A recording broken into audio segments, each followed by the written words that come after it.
Olá, como vão? Sejam todos bem-vindos e bem-vindas. Espero que estejam todos bem. Ultimamente, aqui no canal, nos vídeos em que tenho tratado de liberdade de expressão, uma coisa tem me parecido que acontece.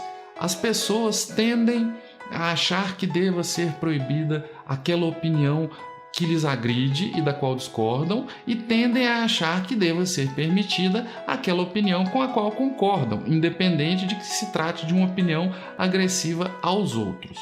Pois nesse vídeo, esse processo mental não será possível, porque a opinião acerca da qual irá ser discutida a liberdade de expressão é absolutamente inaceitável. Eu duvido que alguém aqui nesse canal possa concordar com a manifestação do pensamento do modo como ocorreu e será aqui discutido, de tal maneira que a discussão realmente não é se concordamos ou não com o mérito, porque discordamos, mas sim se deve ser autorizada a expressão do pensamento que agride e muitas vezes machuca.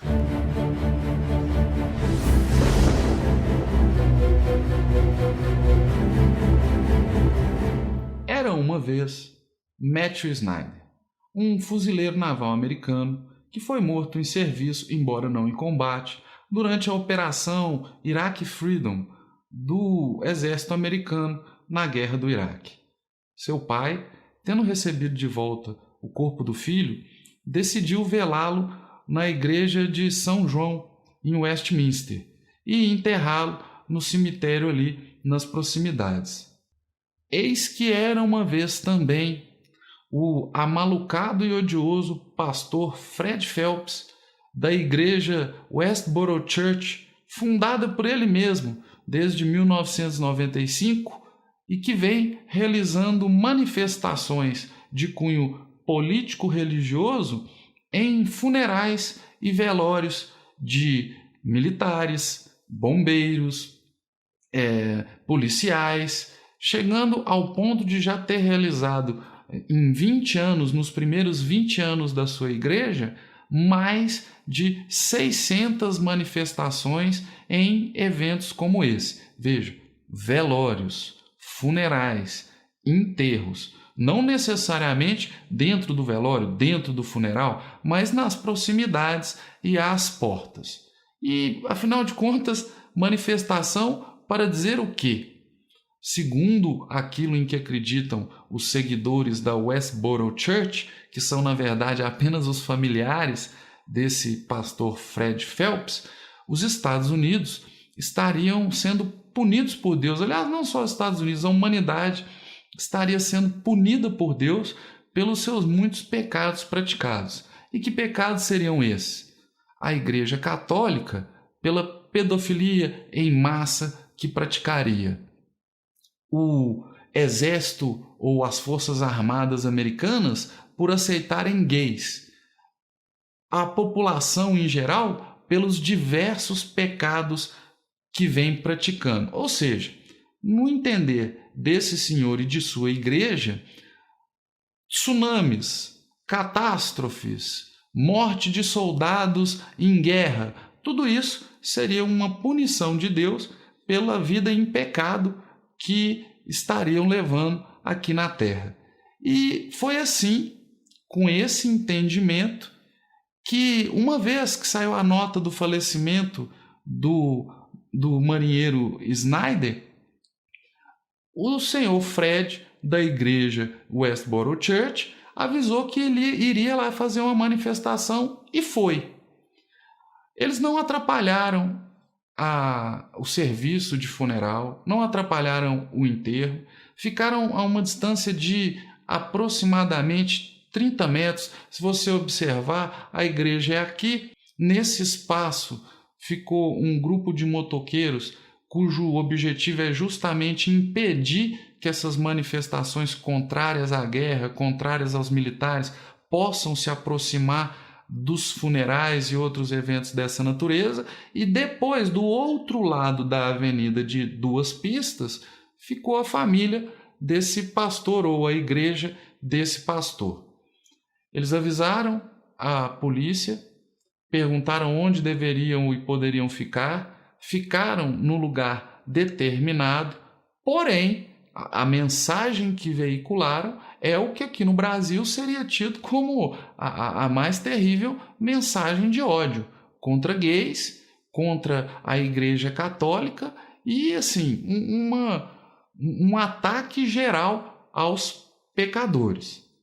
O Sr. Snyder não viu a manifestação, ele apenas passou, viu que havia umas placas, mas não leu nada do que estava escrito ali. Só após voltar para casa e assistir o noticiário é que ele pôde ler o texto das manifestações e daquelas placas, daqueles cartazes que foram levados a campo pelos manifestantes. Isso já havia acontecido outras vezes. O Sr. Snyder não foi o primeiro, nem ele nem seu filho foram as primeiras vítimas desse tipo de manifestação.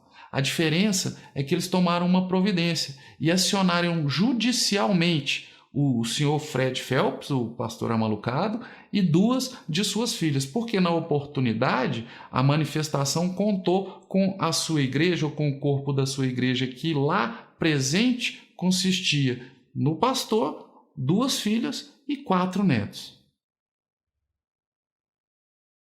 Certo é que o Sr. Snyder moveu uma ação buscando reparação pelos danos psicológicos sofridos em razão da manifestação feita no funeral de seu filho. Então acionou o pastor Fred Phelps, 2 de suas filhas e a igreja, Westboro Church. No distrito, o Sr. Phelps saiu vitorioso, tendo sido a igreja e os outros réus condenados ao pagamento de $2.800.000 a título de reparação e $8 milhões a título de punição. Contudo, a igreja recorreu e, na Corte de Apelação do 4º Circuito, saiu vitoriosa, conseguindo reverter a decisão do distrito. E foi assim que a matéria foi levada à Suprema Corte dos Estados Unidos. Um dos principais argumentos apresentados pelo Sr. Snyder foi o de que a manifestação atrapalhou o funeral de seu filho. Pois a Suprema Corte entendeu que isso não aconteceu. O fato de que o Sr. Snyder só ficou sabendo do conteúdo dos cartazes após ter chegado em casa e tê-los visto na televisão foi entendido como uma demonstração de que o funeral não foi atrapalhado, as pessoas não foram incomodadas, dentro da igreja não era possível ouvir qualquer movimento ou barulho da manifestação, de modo que esse argumento foi excluído.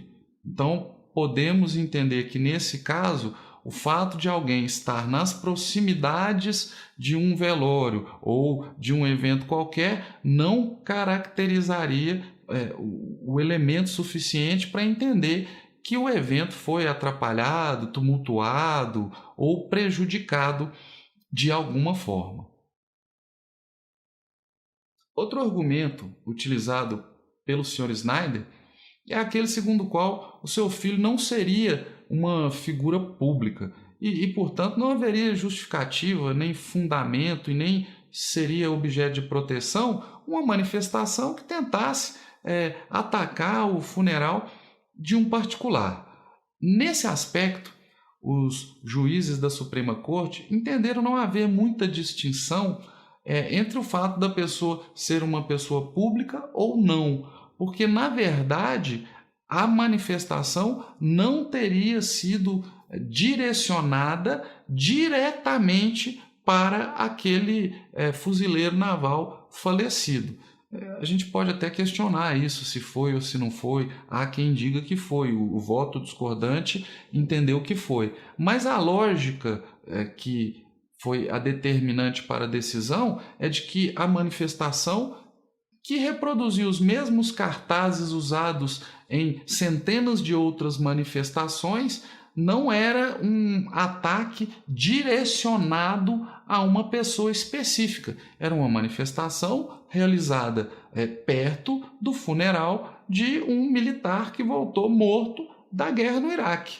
Então, a Suprema Corte entendeu que, por mais agressivas que fossem as mensagens, e quem poderá negar que sejam, por mais agressivas que fossem as mensagens, isso não seria suficiente para dizer que era um ataque direcionado a uma pessoa sem uma certa fama e sem um certo reconhecimento público.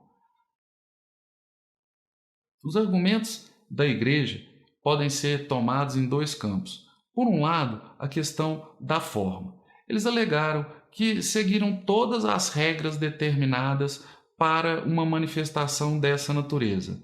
É de se lembrar que depois da manifestação, depois da polêmica causada, o Estado aprovou uma lei proibindo manifestações com uma certa proximidade de funerais. Mas à época essa regra não existia e a Igreja seguiu exatamente o que havia sido determinado. Então, do ponto de vista da forma, fizeram como deveriam fazer. Alegaram não ter interrompido, não ter atrapalhado de nenhum modo o funeral, o que ficou comprovado. Então, realmente, sob o ponto de vista da forma, a manifestação seguiu o figurino. A questão é o conteúdo. Será que aquele tipo de mensagem poderia ter sido veiculada naquele contexto? E esse é o outro ponto. Se por um lado podemos dizer que a Igreja e o Sr. Phelps observaram os procedimentos e a forma para que pudessem fazer sua manifestação, por outro lado, a questão do conteúdo é que gera maiores polêmicas. Aqui no Brasil, inegavelmente, o conteúdo daquelas placas seria inadmissível e caracterizado como discurso de ódio. A mensagem da Igreja, a despeito das placas agressivas, seria a seguinte: os Estados Unidos estão pagando e sendo punidos pela vida em pecado que estão vivendo. Assim, devem ser proibidos os gays no exército, o casamento de gays, a Igreja Católica, que, segundo o pastor Phelps, é uma máquina de pedofilia em massa. E, em suma, o recado é: enquanto viverem em pecado, morrerão na guerra, morrerão em tempestades, tsunamis, desastres. Isso é o que Deus tem para você. E o que é pior, a Igreja Westboro comemora esses eventos como sendo um sinal de Deus. Então, no mérito, a mensagem é cabulosa, é uma mensagem odiosa e de ódio. Mas se trata de um assunto, de uma manifestação acerca de um assunto público. Na jurisprudência norte-americana, assuntos públicos são especialmente protegidos no que tange à liberdade de expressão.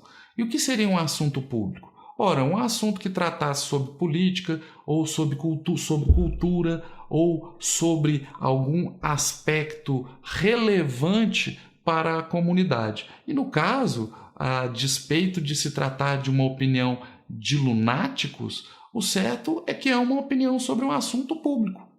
A Igreja de Westboro tem uma posição sobre os motivos pelos quais os americanos estão morrendo na guerra. Aí você fala: poxa, Cláudio, mas os caras são malucos. Eu concordo.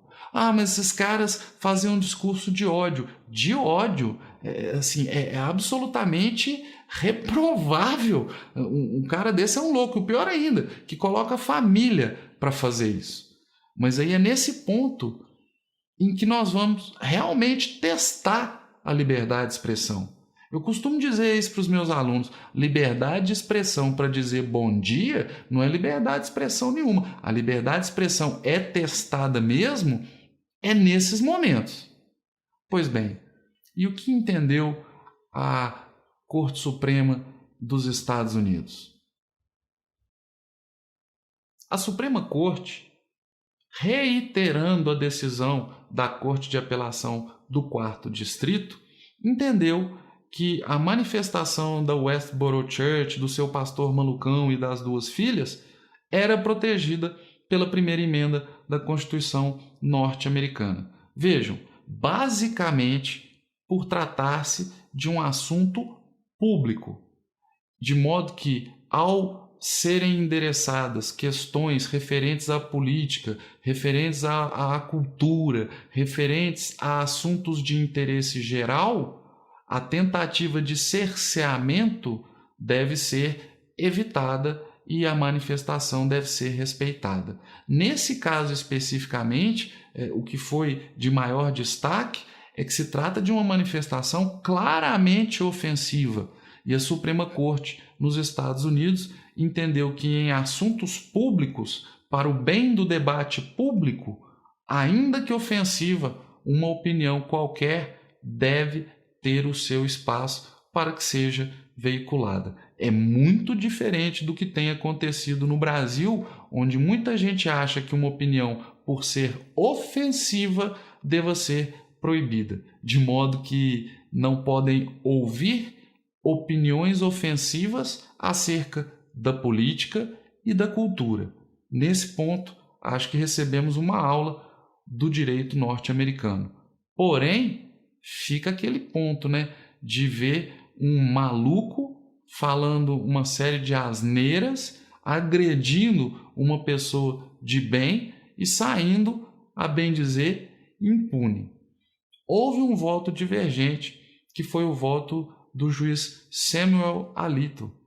Ele discordou da maioria, dizendo que, no caso, a expressão seria abusiva e deveria ser proibida por ter sido realizada às portas de um funeral, em face de uma pessoa específica, de modo a manchar, na lembrança do pai do falecido, aquele último momento que foi o de despedida do corpo do filho. Isso é difícil de engolir, como é, em regra, lutar pela liberdade de expressão quando a manifestação é contrária àquilo em que acreditamos e seja uma manifestação com caráter ultrajante. É isso, pessoal. Obrigado por assistir. Eu fico por aqui. Acho que esse vídeo, essa história, nos dá ensejo para uma grande reflexão e vamos manter a consciência de que no Brasil isso nunca aconteceria. O quê? Um louco ficar agredindo as pessoas? Não. O louco poder falar o que bem entender e sair ileso dessa manifestação. Obrigado por assistir. Um abraço e até a próxima.